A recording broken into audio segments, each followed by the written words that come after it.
अस्सलाम वालेकुम प्यारे दोस्तों, क्या आपने कभी सोचा है कि जब हम नींद में होते हैं हमारा जिस्म क्या कर रहा होता है। नबी करीम सल्लल्लाहु अलैहि वसल्लम ने हमें अपनी जिंदगी के हर पहलू के बारे में रहनुमाई अता फरमाई है।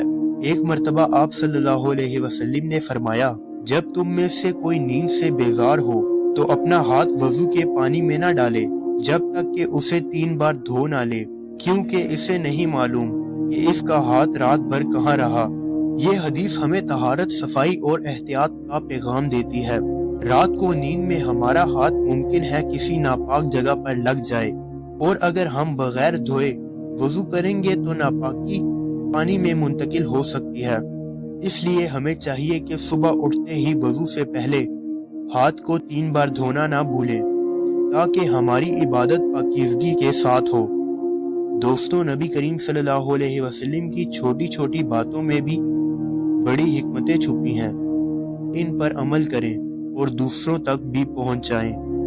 वीडियो अच्छी लगी हो तो लाइक करें, शेयर करें और चैनल को सब्सक्राइब करना ना भूलें। अल्लाह हम सबको पाकीज़ा जिंदगी गुजारने की तौफीक अता फरमाए। आमीन।